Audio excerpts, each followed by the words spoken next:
Pithapuram get together పార్టీకి వెళ్తున్నాను అనమాట. ఎంగేజ్మెంట్ ఎలా ఉందంటే నాకు హెల్త్ కొంచెం సపోర్ట్ చేయకపోయినా కానీ ఫ్రెండ్స్ అందరినీ కలుస్తున్నానని ఆనందం ఎక్కువగా ఉంది. హెల్త్ ఇష్యూ కొంచెం, దానివల్ల నేను ముందు రోజు రావాల్సింది. తర్వాత కొంచెం డిసప్పాయింట్ అయినా కానీ ఎందుకో ఏరియా నా చిన్నప్పటి నుంచి పెరిగిన ఏరియా వల్ల నాకు కొంచెం బాగా డిసప్పాయింట్ అనేది అంతా పోయి కొంచెం ఫ్రెండ్స్ అందరినీ కలుస్తున్నాను. గెట్ టుగెదర్ అది ఆఫ్టర్ 14 years తర్వాత మేమందరం కూడా టీచర్స్ అందరూ ఇన్వైట్ చేయడం, అందరు కలవడం. ఇప్పుడే నా ఆనందం ఇలా ఉంది, అక్కడికి వెళ్ళిన తర్వాత ఇంకెలా ఉంటుందో. కాకపోతే అది షేర్ చేయొచ్చు. మ్యాక్సిమం అయితే ట్రై చేస్తాను ఎలాగైనా అక్కడ షూట్ చేయడానికి. వెళ్ళిన తర్వాత ఏం జరుగుతుందో మీరే చూడండి. నేను పెరిగిన వాతావరణం అంతా ఇదన్నమాట. వెస్ట్ గోదావరి చెప్పాను కదా, నేను నా స్టడీ అంతా ఇక్కడే వెస్ట్ గోదావరి అయిందని. వెస్ట్ గోదావరిలోని ఏరియా ఇది. నా చిన్నటి జ్ఞాపకాలన్నీ ఇక్కడే ఉన్నాయి. ఏమున్నాయి ఉంటే మహా అయితే జాంకాయలు దొంగతనం ఒకటి ఉంటుంది. చిన్నప్పుడు నేను చేసిన డ్యాన్సులు, స్కూల్లో చేసిన అల్లరి, ఇంతకు మించి ఇంకేముంటాయి.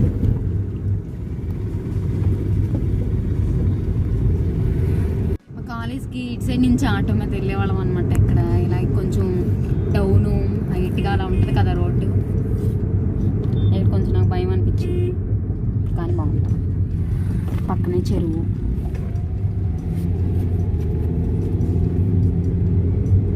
ఇక్కడ కాలువ పూలు ఇవన్నీ భలే ఉంటుంది ఇక్కడ.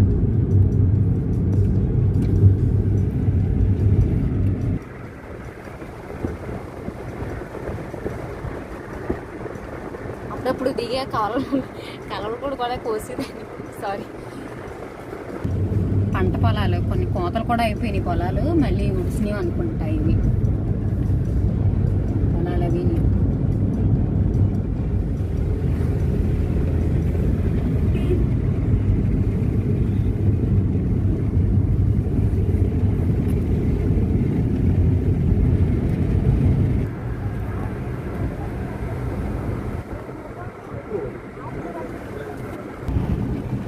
సైడ్ మాత్రం పామాయిల్ బాగా విరివిగా పండిస్తారనమాట. పామాయిల్ పంట ఎక్కువ బాగా.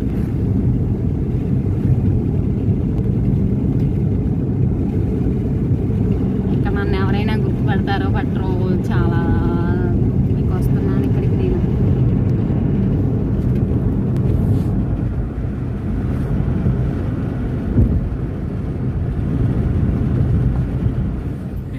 సార్ పాండవంగా వచ్చారు ఒకసారి రండి. గతంలో మా విద్యార్థులు ఎందుకంటే మీరు ఇవాళ సోషల్ మీడియా అనేది ఒక వేదిక.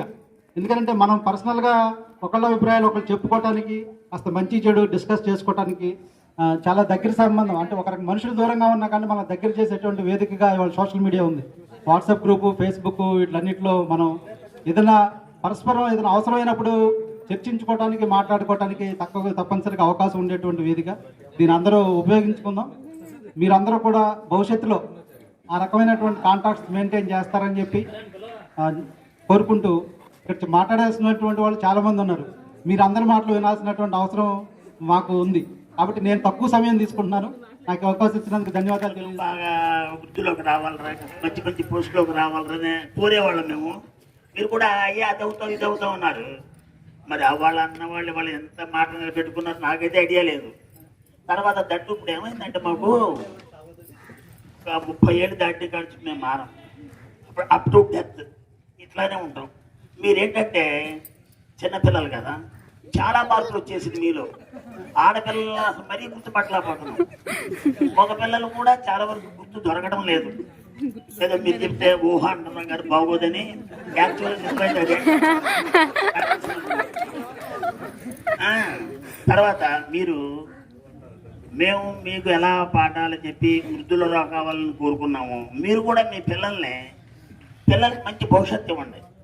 10 ఎకరాల పొలం ఇచ్చేదానికంటే ఒక మంచి విద్యను అభ్యసించేటట్టు చూడండి. దానివల్ల ఈ 10 ఎకరాలతో వాళ్ళ సమాజంలో బ్రతకలేడు. అదే ఎంఎస్ ఎంటెక్ ఏదో చేశాడు అనుకో, వాడి లైఫ్కి డోకా లేదు. ఇప్పుడు మీరు ఎలాగో ఇంచుమించు కొంతమంది అన్న తండ్రులు అయి ఉంటారు, సరే కొంతమంది పెళ్ళిళ్ళు అయ్యే ఉంటాయి, చాలా వరకు అయిపోయి ఉంటాయి. కాబట్టి ఇక ఇప్పుడు మీరు చేయగలిగేది ఏంటంటే మీ పిల్లలకి మంచి విద్య వచ్చేటట్లుగా ₹1 సంపాదిస్తే ఇంచుమించు 30 దానికే ఖర్చు పెట్టండి. కిరణ్ బాబు గారికి ధన్యవాదాలు తెలియజేస్తున్నాను. అలాగే ఇక్కడ మెమరీస్ నేను చెప్పుకోవాలి అంటే, నాకు ఉద్యోగం వచ్చిన మొదటిసారి ఈ స్కూల్కే అలాట్ చేయడం జరిగింది. వెంకటాపురం అంటే నేను ఎక్కడ కామరపురం, నన్ను అక్కడ అడిగారు వెంకటాపురం ఎక్కడ, నేను అడిగితే కొంతమంది మాస్టర్లు అన్నారు ఇక్కడ కామరపేట దగ్గరే అని చెప్పారు. నేను ఒక సైకిల్, ఒక సూట్ కేసు, దాంట్లో సర్టిఫికేట్లు, బట్టలు, ఆ 2 పట్టుకుని బస్సు ఎక్కాను. అక్కడ మా ఊర్లో డైరెక్ట్ చింతలపూడి బస్సు ఎక్కితే కామరపేట దగ్గరికి వచ్చిన తర్వాత కండక్టర్ గారిని అడిగాను, నేను కామరపేట వరకే టికెట్ తీసుకున్నాను. సార్ ఇక్కడ హై స్కూల్ ఎక్కడ సార్, వెంకటాపురం హై స్కూల్ అంటే నాకు తెలియదండి అని పక్క అతను ఎవరిని అడిగారు. అతన్ని అడిగితే ఇక్కడ ఎక్కడా లేదు హై స్కూల్, చింతలపూడి మండలంలో వెంకటాపురం ఒకటి ఉంది, అక్కడ హై స్కూల్ ఉందని చెప్పారు ఒకళ్ళు. సర్లే అని మళ్ళీ అక్కడి నుంచి చింతలపూడి వరకు టికెట్ తీసుకున్నాను అదే బస్సులో. బస్సు దిగిన తర్వాత సైకిల్ ఎక్కి వస్తుంటే నాకు ఎక్కడికో స్కూల్కి వెళ్తున్నట్లేదు, ఎక్కడికో ఫారెస్ట్లోకి వెళ్ళిపోతున్నట్టు అనిపించింది. చింతలపూడి దాటిన తర్వాత కొంచెం లెక్క 1 కిలోమీటర్ వచ్చేటప్పటికి అసలు ఎక్కడ విలేజ్ ఏమీ కనిపించట్లే. అసలు ఇటు విలేజ్లు ఏమైనా ఉన్నాయా అని డౌట్ వస్తే దారిలో ఎవరో వస్తుంటే ఆగి అతను అడిగాను, బాబు ఇటు వెంకటాపురం ఏదైనా ఉందంటే ఉందండి, ఇంకొక 4 కిలోమీటర్లు వెళ్ళాలి అని చెప్పారు. సర్లే అని నెమ్మదిగా వచ్చాం. అప్పటికి బస్సులు గట్ట ఏమి ఉండే కాదు, ఇటు ఆటో కూడా ఎప్పటికో ఆ ట్రక్ అది ఫిల్ అయితే అప్పుడు వస్తూ ఉండేది. ఏదేమైనా ఇక్కడికి వచ్చిన తర్వాత ఈ వాతావరణం గట్ట చక్కగా ఉంది. అయితే ఇక్కడ నేను జాయిన్ అయిన వెంటనే ఇక్కడ హెచ్ఎం గారు సత్యవతి గారు మా క్లాస్మేట్, అప్పుడు చాలా హ్యాపీ అని, ఓకే తెలిసిన వాళ్ళే ఇక్కడ అనిపించింది. అయితే ముందుగా నాకు అకామిడేషన్ ఇచ్చి చక్కగా నన్ను రిసీవ్ చేసుకున్న సత్యవతి గారికి, వాళ్ళ హస్బెండ్ తిరుపతిరావు గారికి, ఇప్పుడు వాళ్ళు ఈ లోకంలో లేరు, ఏదేమైనా వాళ్ళకి నేను కృతజ్ఞుడై ఉంటున్నాను. అదేవిధంగా ఇక్కడ ఈ విలేజర్స్ కూడా నాకు చక్కని సపోర్ట్ ఇచ్చారు. ఇక్కడికి వచ్చినప్పటికీ ఈ స్కూల్లో 405, 410 అలా మార్కులు ఉంటామండి హైయెస్ట్. సరేలే ఇది మార్చుకోవచ్చు అనే ఉద్దేశంతో ఉండగా సత్యవతి గారు ఇక్కడి నుంచి ట్రాన్స్ఫర్ అయ్యారు. నేను ఛార్జ్ తీసుకోవడం జరిగింది. మొట్టమొదటిసారిగా అనుకున్నదే విధంగా 514 మార్కులు చింతలపూడి మండలంలోనే ఫస్ట్ వచ్చింది వెంకటాపురం హై స్కూల్. అది నా మొదటి అచీవ్మెంట్గా నేను భావిస్తాను. ఎందుకంటే నేను ఉద్యోగ జీవితంలో జాయిన్ అయ్యాక నేను ఎప్పుడు కూడా ఇక్కడ పిల్లలు ఏదో ఒకటి సాధించాలన్న ఉద్దేశంతో ఉండేవాడిని. అయితే ఇప్పుడు మీరు కూడా ఒకటి గమనించాలి, ఆ టైంలో అయ్యి బాబా చంద్ర మాస్టర్ ఇరగొట్టేస్తారు, తన్నేస్తారు, చంపేస్తారు అనుకునేవారు. అయితే మీ ఇంట్లోకి వచ్చేటప్పటికి ఇప్పుడు ఆల్రెడీ మీరు కూడా కొంతమంది తల్లులు తండ్రులు అయ్యారు. ఆల్రెడీ మీ తల్లిదండ్రులకి మీరు 2-3 పిల్లలు ఉంటున్నారు. మీ 2-3 పిల్లల్ని కంట్రోల్ చేయడానికి 1-2 తగలేస్తుంటారు ఇంట్లో. అలాంటిది మరి ఇక్కడ 200-300 మంది పిల్లల్ని మేము కంట్రోల్ చేయడానికి, డిసిప్లిన్లో పెట్టడానికి మిమ్మల్ని కొట్టుండొచ్చు. అయితే అప్పుడు మీకు బాధ అనిపించవచ్చు. కానీ ఇప్పుడు మీరు వయసులోకి వచ్చారు, మంచి మెచ్యూరిటీ ఉంది కాబట్టి ఇప్పుడు ఆలోచించుకుంటారు. కొద్దిగా డెవలప్ అయిన వాళ్ళు, సెటిల్ అయిన వాళ్ళు కూడా ఈ బాబాయ్ అప్పుడు పుట్టారు కానీ అలా లేకపోతే వేరే రకంగా ఉండేదేమన్న అభిప్రాయం ఇప్పుడు వచ్చి ఉంటుంది మీకు. అది వచ్చిందా లేదనేది మీకే తెలియాలి. ఏదేమైనా ఇక్కడ చేసిన నాకు 5 సంవత్సరాలు కూడా మరుపురాని రోజులు ఇవి. అయితే ఇంకా మీకు ఇంకో విషయం చెప్పాల్సింది ఏంటంటే, సార్ చెప్పినట్టు వాట్సాప్ గ్రూప్ని కంటిన్యూ చేయాలి. అదేవిధంగా మనం గెట్ టుగెదర్ పెట్టుకున్నాం, ఒకరినొకరు కలుసుకోవడం, ఫ్రెండ్షిప్ దీన్ని మెయింటైన్ చేయడమే కాదు. దీంట్లో మన వాళ్ళు చాలామంది, నాకు తెలిసైతే 2001 నుంచి 2006 వరకు అంటే ఇంచుమించు అన్ని బ్యాచ్లు నేను పంపాను. 2006 మార్చిలో వెళ్ళే బ్యాచ్ మాత్రం నేను పంపలేదు, కానీ నవంబర్ వరకు నేను పాఠం చెప్పాను. ఆ బ్యాచ్ కూడా కాదు, 10th క్లాస్ ఎగ్జామ్స్ వెళ్ళే వరకు నేను లేను. ఏదేమైనా ఇక్కడ చదివిన ఆ 5 బ్యాచ్ల్లో కూడా చాలా మంది టీచర్స్ అయ్యారు, కానిస్టేబుల్స్ అయ్యారు, చాలా మంది ఉన్నారు నాకు కనిపించిన వాళ్ళు. అదేవిధంగా మిగిలిన వాళ్ళు కూడా, అంటే మిగిలిన వాళ్ళందరూ నాకు తెలియదు కానీ వాళ్ళు కూడా బాగా సెటిల్ అయ్యారు అనుకుంటాను మిమ్మల్ని అందరినీ చూసి. ఏదేమైనా మీ బ్యాచ్లో ఈ గెట్ టుగెదర్ పెట్టుకున్నాక ఈ గ్రూప్ని అలాగే కంటిన్యూ చేస్తూ మనలో ఎవరైనా వెనకబడిన వాళ్ళు అందరం ఒకేలా ఉండలేం.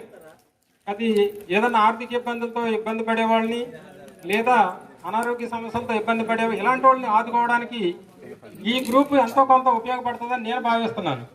అది మీరందరూ కూడా ఆలోచించుకుని అలాంటి వాళ్ళు ఎవరైనా ఉన్నట్లయితే వాళ్ళకి సపోర్ట్గా నిలుస్తారని చూస్తున్నాను. అలాగే మన సత్యనారాయణ సార్ చెప్పినట్టు ముందు తర్వాత వచ్చే తరాలని చూస్తున్నా కానీ వెనక తరాలను వదిలేస్తున్నారని చెప్పారు. అది వాస్తవం. ప్రతి వ్యక్తి 50 లేకపోతే 60 సంవత్సరాలు దాటిన తర్వాత చిన్నపిల్లల మనస్తత్వానికి వస్తారు. మీరు అబ్జర్వ్ చేస్తారో లేదా, మీ ఇంట్లో మీ తాతయ్యలో వాళ్ళు ఉంటారు. వాళ్ళకి మనం 20 రూపాయలు 10 రూపాయలు ఏదన్నా కొని ఇస్తే వాళ్ళు తినరు. కానీ మీ పిల్లల చేతుల్లో ఉన్న ఆ చాక్లెట్లో బిస్కెట్లు ఏమి వాళ్ళ చేతులు ఇరుసుకుని తింటారు. మీరు గమనించారో లేదో, అది చిన్నపిల్లల మనస్తత్వం.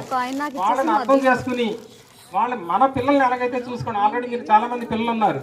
మన పిల్లల్ని ఎంత అలాగైతే ప్రేమిస్తున్నామో మన తల్లిదండ్రులను కూడా అలాగే ఆసరా తీసుకుని వాళ్ళకి సరైన లైఫ్ ఇస్తే అది మీకు సెల్ఫ్ కాన్ఫిడెన్స్ అంటే తృప్తి అనేది ఉంటుంది. ఆత్మతృప్తి అనేది కావాలి మనకి. దాంట్లో నేను మొట్టమొదటి వ్యక్తిని నేను భావిస్తాను. ఎందుకంటే నా తల్లిదండ్రులు నేను బాగా చూసుకున్నాను. అది నా మనసాక్షి నాకు తెలుసు. అలాగే మీ మనసాక్షి కూడా మీకు ఉండాలి.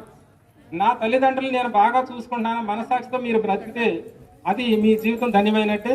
ఈ అవకాశం ఇచ్చిన ఈ వరల్డ్ మన ప్రసాద్ అయితే నాకు చాలామంది నాకు ఫోన్లు చేయలేదు, కానీ ప్రసాద్ నాకు ఎప్పుడు టచ్లోనే ఉన్నాడు.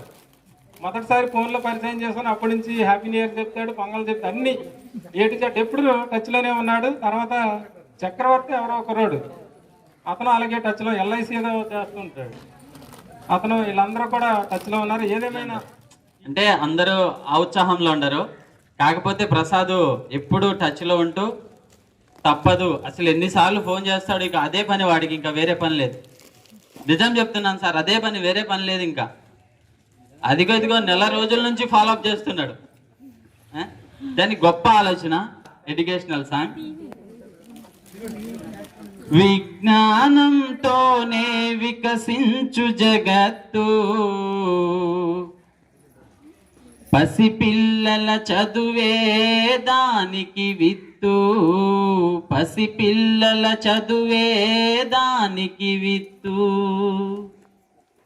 లేగదూడగెంతులు పసిడి పూల కాంతులు, గాలి తరగ పిలుపులు సెలయేటి అలల మెరుపులు. లేగదూడగెంతులు పసిడి పూల కాంతులు, గాలి తరగ పిలుపులు సెలయేటి అలల మెరుపులు. ప్రకృతిలో ప్రతి అణువు పసిపిల్లల అమ్మవడే, ఆ ప్రేమను పంచాలి పిల్లలకు చదువుల బడి, పిల్లలకు చదువుల బడి.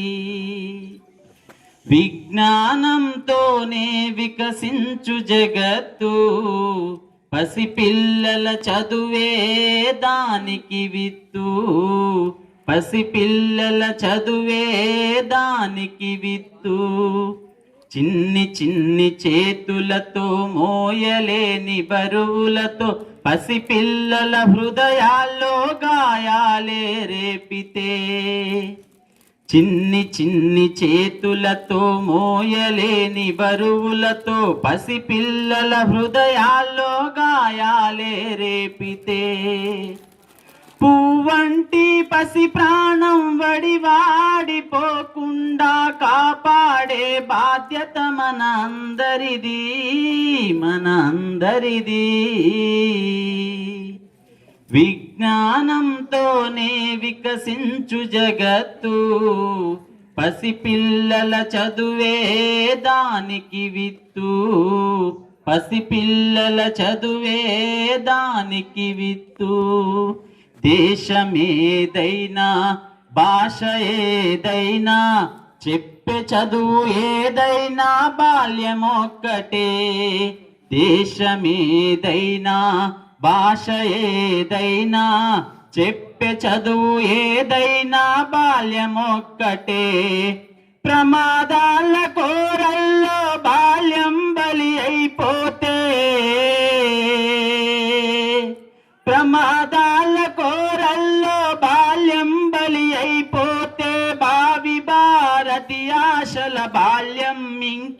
ఎక్కడిది బాల్యం ఇంకెక్కడిది, విజ్ఞానంతోనే వికసించు జగత్తు, పసిపిల్లల చదువే దానికి విత్తు, పసిపిల్లల చదువే దానికి విత్తు.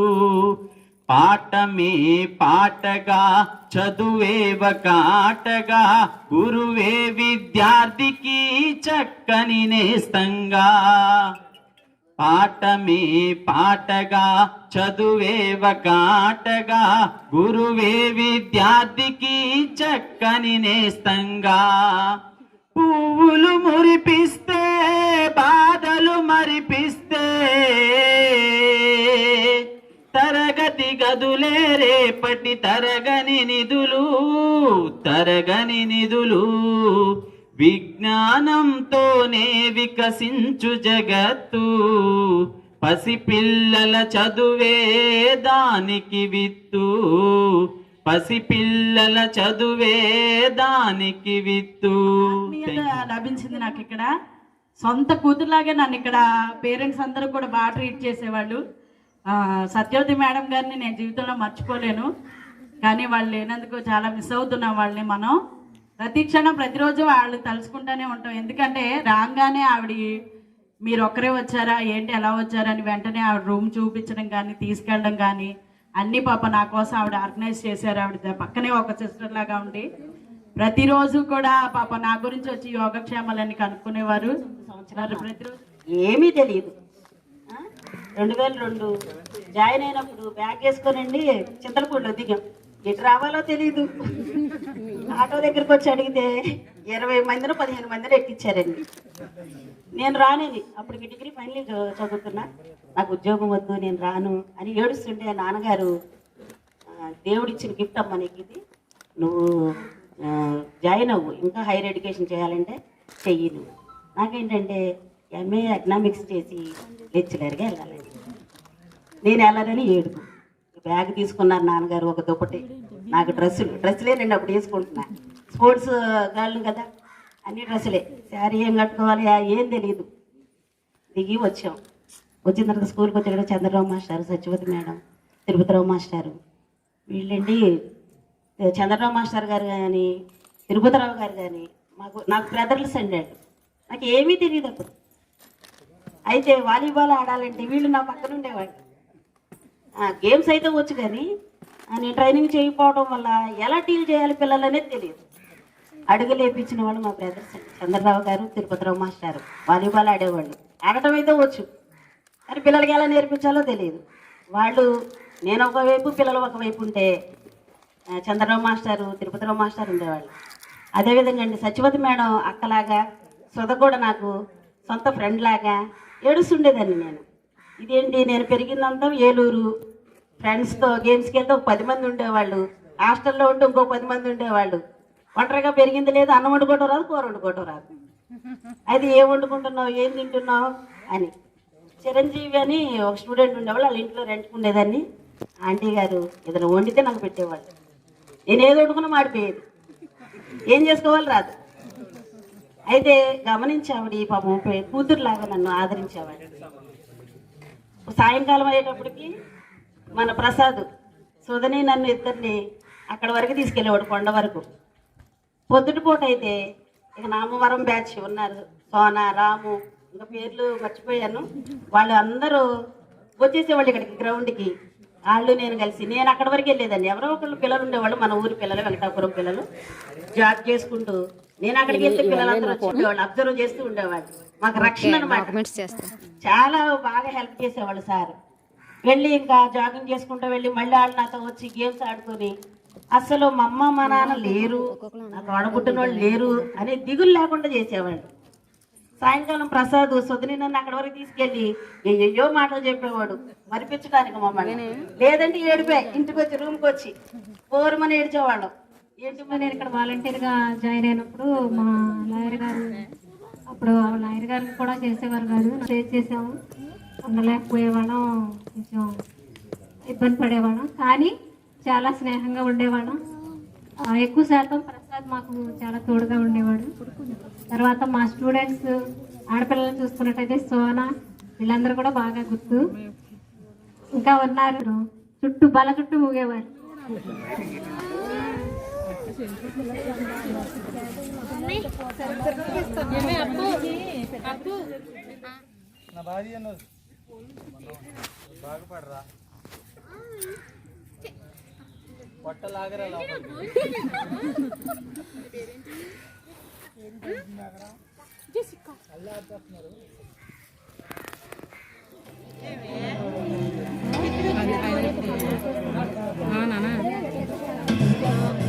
అవునా ఇంటి దగ్గర ఉన్నారా?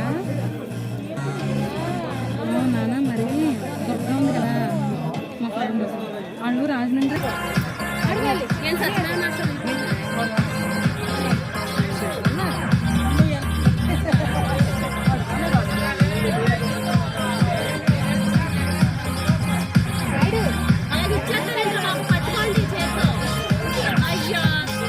మంచి అభివృద్ధిలో వస్తారు. అదే ఉపాధ్యాయుడికి ఆనందం.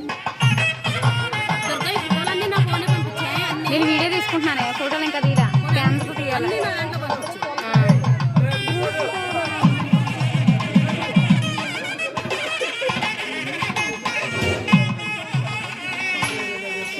ఇప్పుడు ఒకలాగే ఉంది చక్కగా.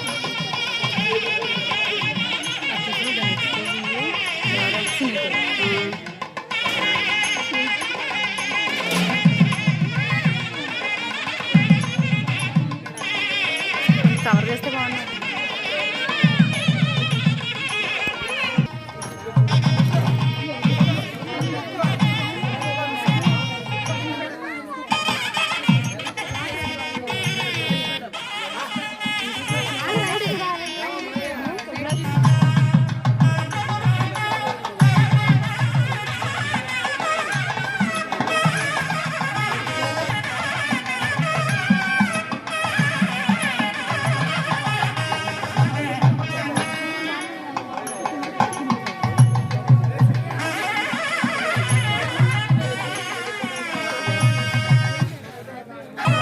వీడియో రన్ అవుతుంది మళ్ళీ సార్ అంతా ఉన్నారు కదా.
ఎవరు రౌండ్ అప్ చేశారంటే బాబు పక్క తప్పకుండా.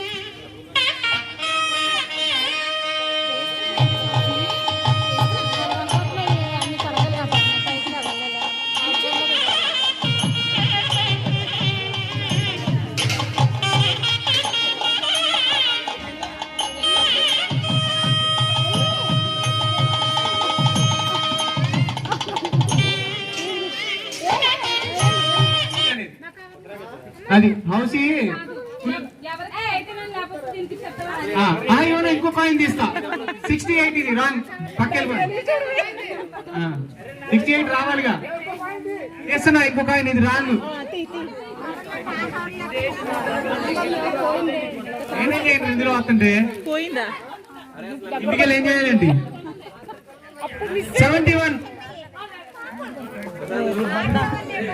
71 లేదా త్వరగా చెప్పండి. లేదే లేదుగా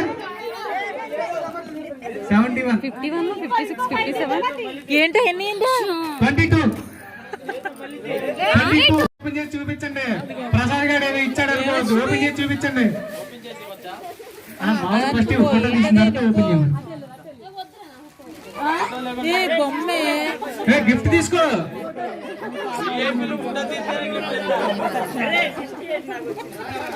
లేదు వెళ్ళిపోయింది. ఇంకెందుకు అయిపోయింది. నేనేం చేయను రా, ఇందులో ఉన్న నెంబర్లు అయ్యి.